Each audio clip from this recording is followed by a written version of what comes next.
Chapter 3 of Lady Chatterley's Lover. Connie was aware, however, of a growing restlessness.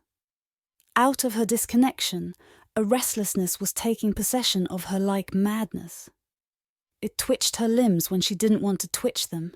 It jerked her spine when she didn't want to jerk upright but preferred to rest comfortably. It thrilled inside her body, in her womb, somewhere, till she felt she must jump into water and swim to get away from it. A mad restlessness. It made her heart beat violently for no reason. And she was getting thinner. It was just restlessness. She would rush off across the park, abandon Clifford, and lie prone in the bracken. To get away from the house, she must get away from the house and everybody. The work was her one refuge, her sanctuary. But it was not really a refuge, a sanctuary, because she had no connection with it. It was only a place where she could get away from the rest. She never really touched the spirit of the wood itself, if it had any such nonsensical thing. Vaguely, she knew herself that she was going to pieces in some way. Vaguely, she knew she was out of connection. She had lost touch with the substantial and vital world. Only Clifford and his books, which did not exist, which had nothing in them, void to void. Vaguely she knew, but it was like beating her head against a stone. Her father warned her again. "Why don't you get yourself a beau, Connie? Do you all the good in the world?" That winter, Michaelis came for a few days. He was a young Irishman who had already made a large fortune by his plays in America. He had been taken up quite enthusiastically for a time by smart society in London, for he wrote smart society plays. Then gradually smart society realised that it had been made ridiculous at the hands of a down-at-heel Dublin street rat, and revulsion came. Michaelis was the last word in what was caddish and boundarish. He was discovered to be anti-English, and to the class that made this discovery, this was worse than the dirtiest crime. He was cut dead, and his corpse thrown into the refuse can. Nevertheless, Michaelis had his apartment in Mayfair, and walked down Bond Street, the image of a gentleman. For you cannot get even the best tailors to cut their low-down customers when the customers pay. Clifford was inviting the young man of 30 at an inauspicious moment in the young man's career. Yet Clifford did not hesitate. Michaelis had the ear of a few million people, probably. And being a hopeless outsider, he would no doubt be grateful to be asked down to Rugby at this juncture, when the rest of the smart world was cutting him. Being grateful, he would no doubt do Clifford good over there in America. Kudos. A man gets a lot of kudos, whatever that may be, by being talked about in the right way, especially over there. Clifford was a coming man, and it was remarkable what a sound publicity instinct he had. In the end, Michaelis did him most nobly in a play, and Clifford was a sort of popular hero. Till the reaction, when he found he had been made ridiculous. Connie wondered a little over Clifford's blind, imperious instinct to become known. Known, that is, to the vast amorphous world he did not himself know, and of which he was uneasily afraid. Known as a writer, as a first-class modern writer. Connie was aware from successful, old, hearty, bluffing Sir Malcolm that artists did advertise themselves and exert themselves to put their goods over. But her father used channels ready-made, used by all the other RAs who sold their pictures. Whereas Clifford discovered new channels of publicity, all kinds. He had all kinds of people at Rugby, without exactly lowering himself. But determined to build himself a monument of a reputation quickly, he used any handy rubble in the making. Michaelis arrived duly, in a very neat car, with a chauffeur and a manservant. He was absolutely Bond Street. But at right of him something in Clifford's county soul recoiled. He wasn't exactly... Not exactly ... In fact, he wasn't at all, well, what his appearance intended to imply. To Clifford this was final and enough. Yet he was very polite to the man, to the amazing success in him. The bitch goddess, as she is called, of success, roamed, snarling and protective, round the half-humble, half-defiant Michaelis's heels, and intimidated Clifford completely. For he wanted to prostitute himself to the bitch goddess, success also, if only she would have him. Michaelis obviously wasn't an Englishman, in spite of all the tailors, hatters, barbers, booters of the very best quarter of London. No, he obviously wasn't an Englishman. The wrong sort of flattish, pale face and bearing, and the wrong sort of grievance. He had a grudge and a grievance. That was obvious to any true-born English gentleman who would scorn to let such a thing appear blatant in his own demeanour. Poor Michaelis had been much kicked, so that he had a slightly tail-between-the-legs look, even now. He had pushed his way by sheer instinct and sheerer effrontery onto the stage and to the front of it with his plays. He had caught the public, and he had thought the kicking days were over. Alas, they weren't. They never would be. For he, in a sense, asked to be kicked.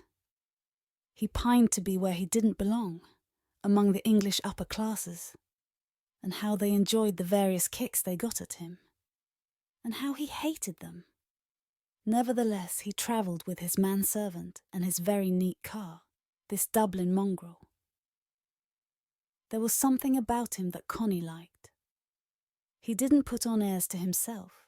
He had no illusions about himself.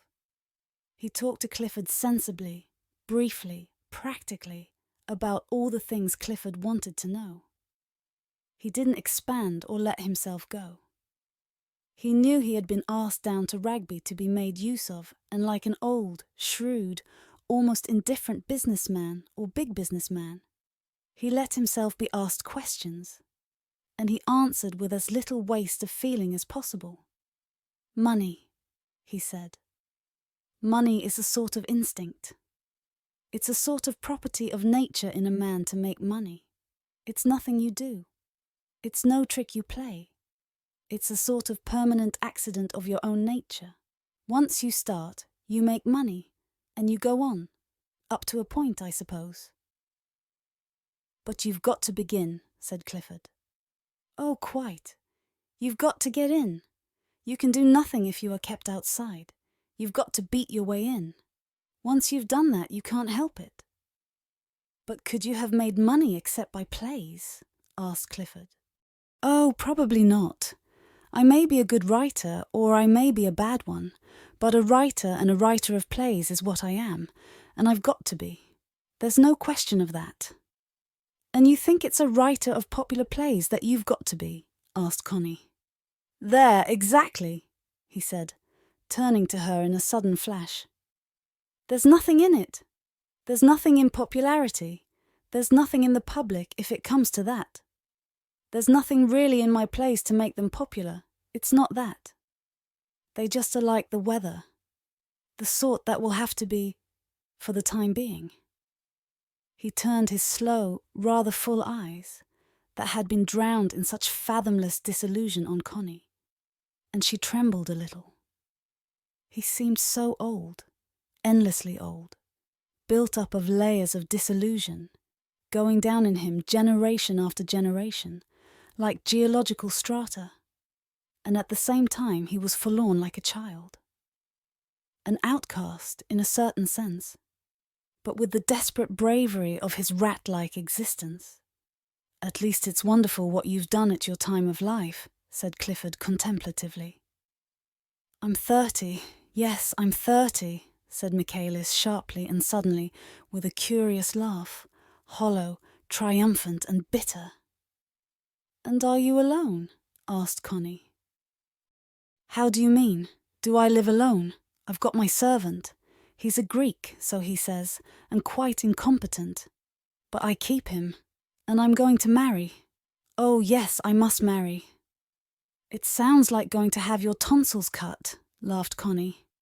Will it be an effort? He looked at her admiringly. Well, Lady Chatterley, somehow it will. I find I can't marry an Englishwoman, not even an Irishwoman. Try an American, said Clifford. Oh, American. He laughed a hollow laugh. No, I've asked my man if he will find me a Turk or something nearer to the Oriental. Connie really wondered at this queer, melancholy specimen of extraordinary success. It was said he had an income of $50,000 from America alone. Sometimes he was handsome. Sometimes, as he looked sideways, downwards, and the light fell on him, he had the silent, enduring beauty of a carved ivory Negro mask, with his rather full eyes, and the strong, queerly arched brows, the immobile, compressed mouth. That momentary but revealed immobility, an immobility, a timelessness which the Buddha aims at, and which Negroes express sometimes without ever aiming at it. Something old, and acquiescent in the race. Aeons of acquiescence in race destiny instead of our individual resistance. And then a swimming through, like rats in a dark river. Connie felt a sudden strange leap of sympathy for him, a leap mingled with compassion and tinged with repulsion, amounting almost to love. The outsider, and they called him a bounder. How much more bounderish and assertive Clifford looked. How much stupider. Michaelis knew at once he had made an impression on her. He turned his full, hazel, slightly prominent eyes on her in a look of pure detachment. He was estimating her and the extent of the impression he had made. With the English, nothing could save him from being the eternal outsider, not even love. Yet women sometimes fell for him. English women too. He knew just where he was with Clifford. They were two alien dogs which would have liked to snarl at one another, but which smiled instead, perforce.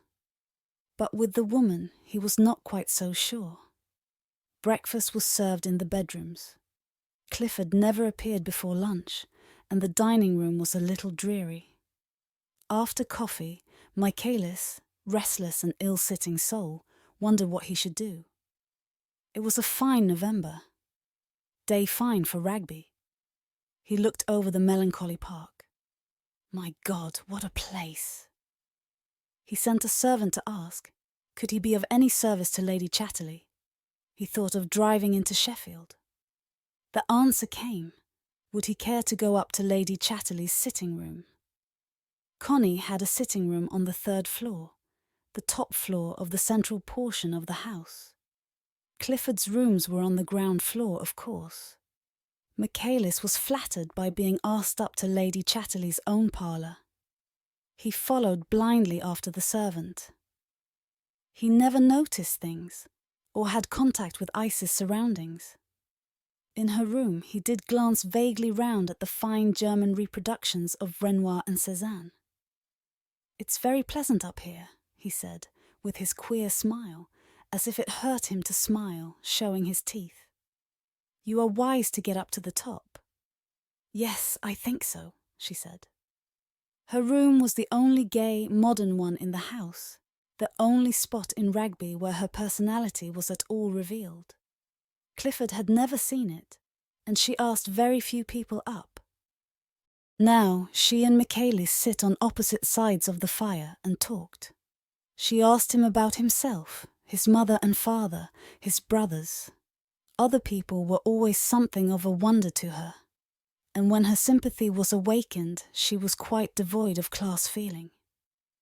Michaelis talked frankly about himself, quite frankly, without affectation, simply revealing his bitter, indifferent stray dog's soul, then showing a gleam of revengeful pride in his success.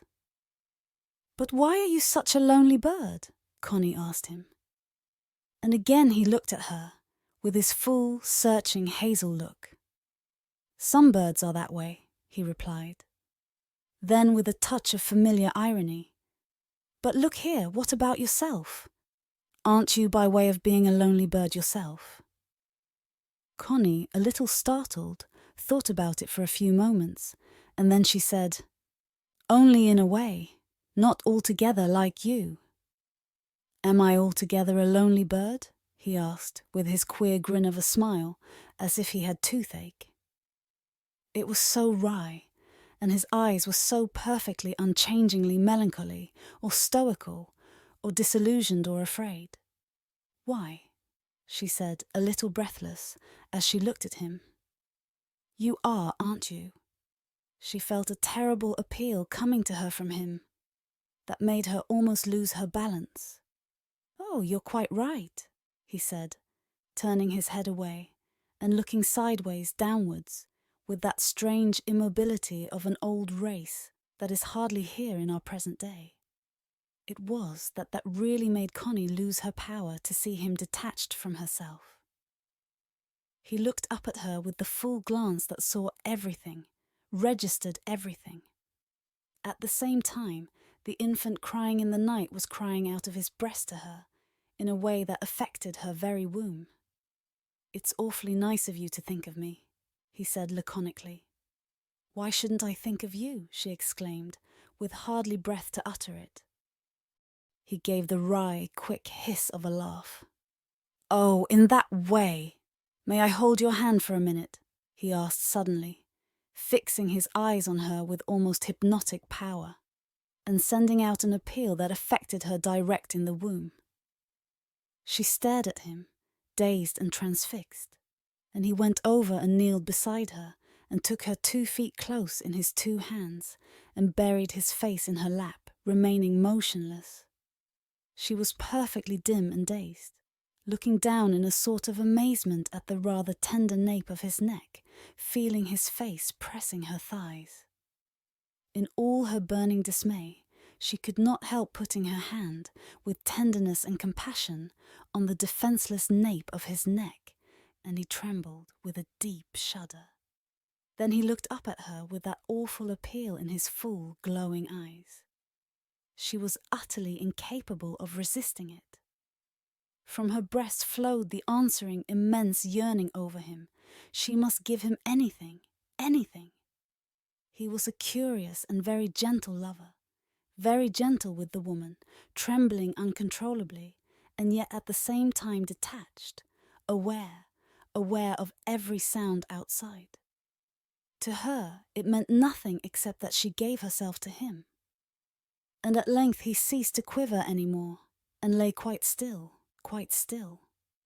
Then, with dim, compassionate fingers, she stroked his head that lay on her breast. When he rose, he kissed both her hands, then both her feet in their suede slippers, and in silence went away to the end of the room, where he stood with his back to her. There was silence for some minutes. Then he turned and came to her again, as she sat in her old place by the fire. And now, I suppose you'll hate me, he said in a quiet, inevitable way. She looked up at him quickly. Why should I? She asked. They mostly do, he said. Then he caught himself up. I mean, a woman is supposed to. This is the last moment when I ought to hate you, she said resentfully. I know, it should be so. You're frightfully good to me, he cried miserably. She wondered why he should be miserable. Won't you sit down again? She said. He glanced at the door. Sir Clifford, he said. Won't he be? She paused a moment to consider. Perhaps, she said, and she looked up at him. I don't want Clifford to know, not even to suspect. It would hurt him so much. But I don't think it's wrong, do you? Wrong? Good God, no. You're only too infinitely good to me. I can hardly bear it. He turned aside, and she saw that in another moment he would be sobbing. But we needn't let Clifford know, need we? She pleaded. It would hurt him so. And if he never knows, never suspects, it hurts nobody. Me, he said, almost fiercely. He'll know nothing from me. You see if he does. Me give myself away. Ha, ha, ha. He laughed hollowly, cynically at such an idea. She watched him in wonder. He said to her, May I kiss your hand, Arid Go? I'll run into Sheffield, I think, and lunch there if I may, and be back to tea. May I do anything for you? May I be sure you don't hate me? And that you won't? He ended with a desperate note of cynicism. No, I don't hate you, she said. I think you're nice. Ah, he said to her fiercely. I'd rather you said that to me than said you love me. It means such a lot more. Till afternoon, then. I've plenty to think about till then. He kissed her hands humbly and was gone. I don't think I can stand that young man, said Clifford at lunch. Why? Asked Connie. He's such a bounder underneath his veneer, just waiting to bounce us. I think people have been so unkind to him, said Connie. Do you wonder? And do you think he employs his shining hours doing deeds of kindness? I think he has a certain sort of generosity. Towards whom? I don't quite know. Naturally you don't. I'm afraid you mistake unscrupulousness for generosity. Connie paused. Did she? It was just possible. Yet the unscrupulousness of Michaelis had a certain fascination for her. He went whole lengths where Clifford only crept a few timid paces. In his way, he had conquered the world, which was what Clifford wanted to do. Ways and means? Were those of Michaelis more despicable than those of Clifford? Was the way the poor outsider had shoved and bounced himself forward in person, and by the back doors, any worse than Clifford's way of advertising himself into prominence?